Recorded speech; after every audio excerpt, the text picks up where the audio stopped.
বিয়ের আগে রক্ত পরীক্ষার প্রধান উদ্দেশ্যই হলো ভবিষ্যতে সন্তান সুস্থ হবে কিনা তা দেখা। তাছাড়া দুজনের ব্লাড গ্রুপ একরকম না হয় বাঞ্ছনীয়, তাই আগে থেকে রক্ত পরীক্ষা করিয়ে দেখা উচিত কার রক্তের গ্রুপ কি। এছাড়া ভবিষ্যতে যদি কোনো অসুখে বা দুর্ঘটনায় হঠাৎ করে রক্ত দেওয়ার প্রয়োজন হয়, তাহলে ব্লাড গ্রুপ জানা থাকলে খুব সহজেই রক্ত ম্যানেজ করা সম্ভব হয়। TC, DC, ESR, cholesterol, RS factor, HIV, iron level ইত্যাদি কিছু রুটিন পরীক্ষা ছেলে এবং মেয়ে উভয়েরই করা উচিত। তাহলে প্রথম থেকেই একটা মেডিকেল হিস্ট্রি থাকবে। এছাড়াও thyroid, sugar, thalassaemia, STD, hepatitis বা অন্য কোনো সমস্যা রয়েছে কিনা তা জানার জন্য বিয়ের আগে রক্ত পরীক্ষা আবশ্যক। যদি কেউ থ্যালাসেমিয়ার ক্যারিয়ার বা মেজর হন, তাহলে সে কীরকম জীবনসঙ্গী খুঁজবে এবং ভবিষ্যতে সন্তান পরিকল্পনা করতে পারবে কিনা বা সন্তান জন্মালেও সে কতটা সুস্থ থাকবে সে সম্পর্কে আগে থেকে অভিজ্ঞ চিকিৎসকের গাইডলাইন থাকলে ভালো হয়।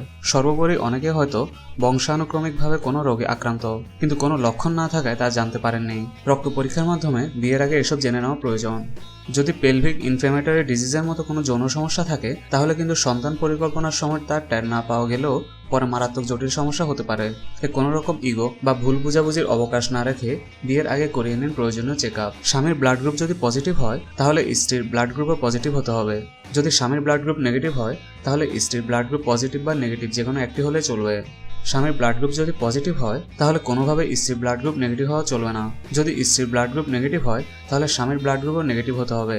রক্তের গ্রুপ মিলে গেলে কোনো সমস্যা হয় না। তবে স্ত্রী যদি নেগেটিভ হয় আর স্বামী যদি পজিটিভ হয়, তাহলে লিথাল জিন বা মারণ জিন নামে একটি জিন তৈরি হয় যা পরবর্তীতে জাইগোট তৈরিতে বাধা দেয় বা জাইগোটকে মেরে ফেলে। সেক্ষেত্রে মৃত বাচ্চা জন্ম হতে পারে।